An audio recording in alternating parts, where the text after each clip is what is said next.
Pinataas ang moral at pagkakaisa ng pamilyang kaugnay sa ginanap na First Quarter Socials, isang pagtitipon na nagbibigay pugay sa mahalagang papel ng pamilya sa likod ng bawat kawal, lalo na ngayong buwan ng mga puso.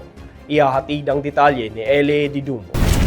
Sa diwa ng pagmamahalan at pagkakaisa, nagtipon ang pamilyang kaugnay ng 7th Infantry Kaugnay Division para sa kanilang First Quarter Socials bilang bahagi ng selebrasyon ng Buwan ng Mga Puso. Isang makabuluhang pagtitipon na nagpapatibay sa espiritual, moral at emosyonal na pundasyon ng unit. Formal na sinimulan ang programa sa isang taimtim na panalangin na pinangunahan ni Reverend Father Lieutenant Colonel Randy Dizon, Command Chaplain, nagbigay diin sa kahalagahan ng pananampalataya bilang sandigan ng bawat kawal at kanilang pamilya sa gitna ng hamon ng serbisyo. Sa kanyang welcome remarks, binigyan diin ni Colonel Ronel de la Cruz, Chief of Staff ng 7th Infantry Division, ang mahalagang papel ng pamilya sa pagpapatatag ng organisasyon. Ayon sa kanya, ang lakas ng bawat sundalo ay hindi lamang nagmumula sa kanyang pagsasanay at disiplina, kundi sa pamilyang nagbigay inspirasyon at direksyon sa kanyang tungkulin. Nagbigay buhay naman sa programa ang mga intermission number mula sa Teatro Kaugnay, mga makabuluhang tanghalan na sumasalamin sa sakripisyo, pag-ibig at diwa ng pagkakaisa sa hanin ng pamilyang kaugnay. Sa bawat awit at pagkatanghal, malinaw ang mensahe, ang tunay na lakas ng unit ay nag-uugat sa pagbubuklod ng bawat miyembro nito. Sa kanyang mensahe, binigyang pugay ni Major General Joseph Norwin D. Pasamonte, Philippine Army, Commander ng 7th Infantry Division, ang walang kapantay na suporta ng pamilya ng mga kawal.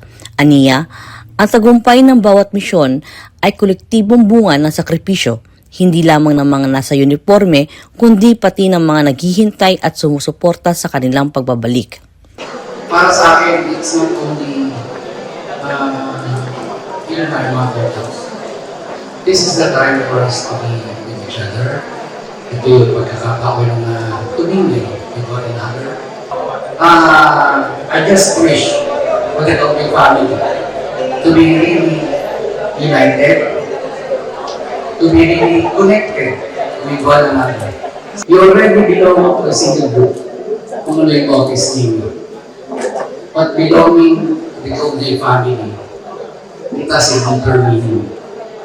Kasi para sa akin, yun nga, dapat maramdaman natin, hindi lang yung ating ka-opisina, kundi yung kasama natin sa buong division. Hindi lang dito sa headquarters, hindi lang dito sa loob ng Fort Oxisay, kundi pati yung mga katropa natin na nandun sa labas. Ito yung panahon para ipamigay natin sa kanila na kapamilya. Hindi lang kita barkada. Yung pagmamahal namin sa inyo is kaparehas ng pagmamahal namin sa tunay namin kapamilya. Iparamdam natin yun sa bawat miyembro ng ating pamilya.